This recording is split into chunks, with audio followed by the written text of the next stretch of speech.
गर्दाखेरि गर्यो एमाले दादागिरीले गर्दाखेरि यहाँ गऱ्यो एमाले यहाँनिर हाम्रो जेएनजी केटाहरूलाई कुट्न थाले हार्ने निश्चित भइसके पछाडि यो देवी गोविन्द थापाको नेतृत्वले गर्दाखेरि गरेर यस्तो गरेछ गोविन्द थापाहरू एमालेहरू पुरै तपाईँको यो कन्डिसन लागिसकेका छन् यो सब गोविन्द थापाको नेतृत्व र नमचन्द्रको नेतृत्वले भएको हो यहाँ एउटा बिचरा सानो बुच्चालाई उसको बाइकमा आउँदै थियो केही गरेको थिएन हामी लाइभमा छु म अगाडि छु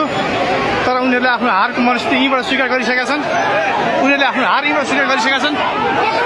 ल अब दोहोर फाइट परेछ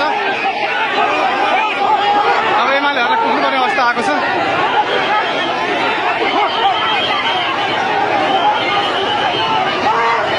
एमाले यस्तो गर्न खोज्यो एमाले स्वयं आफैले गरे हो एमाले हार स्वीकार गरिसकेका छ एमाले यस्तो गरेको हो यो सानो जेन्जी भाइले यस्तो गरेको छ लखेन खोजेको छ